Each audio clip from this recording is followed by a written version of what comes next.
Good evening. I'm going to read from a novel called The Autobiography of My Mother by Jamaica Kincaid. I fell in love with Jamaica Kincaid's writing some years ago.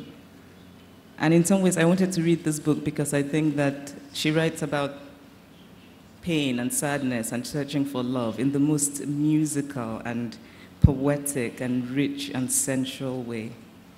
And so I'm hoping that you'll get a sense of that from this excerpt.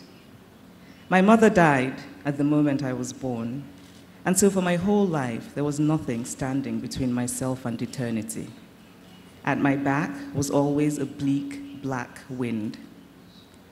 I could not have known at the beginning of my life that this would be so. I only came to know this in the middle of my life, just at the time when I was no longer young and realized that I had less of some of the things I used to have in abundance and more of some of the things I had scarcely had at all. And this realization of loss and gain made me look backward and forward. At my beginning was this woman whose face I had never seen, but at my end was nothing, no one between me and the black room of the world. I came to feel that for my whole life I had been standing on a precipice, that my loss had made me vulnerable, hard, and helpless. On knowing this, I became overwhelmed with sadness and shame and pity for myself. When my mother died, leaving me a small child, vulnerable to all the world, my father took me and placed me in the care of the same woman he paid to wash his clothes.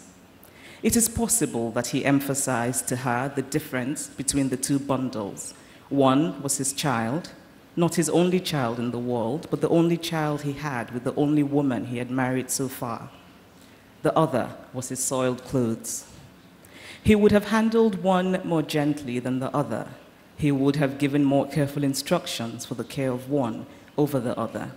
He would have expected better care for one than the other.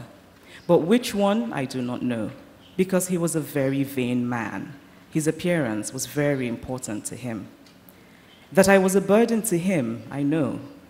That his soiled clothes were a burden to him, I know. That he did not know how to take care of me by himself or how to clean his own clothes himself, I know. He had lived in a very small house with my mother. He was poor, but it was not because he was good. He had not done enough bad things yet to get rich. This house was on a hill, and he had walked down the hill balancing in one hand his child, in the other his clothes, and he had given them, bundle and child, to a woman. She was not a relative of his or of my mother's. Her name was Eunice Paul, and she had 6 children already. The last one was still a baby. That was why she still had some milk in her breast to give to me. But in my mouth it tasted sour, and I would not drink it. She lived in a house that was far from other houses, and from it there was a broad view of the sea and the mountains, and when I was irritable and unable to console myself, she would prop me up on pieces of old cloth and place me in the shade of a tree. And at the sight of that sea and those mountains, so unpitying, I would exhaust myself in tears. Thank you.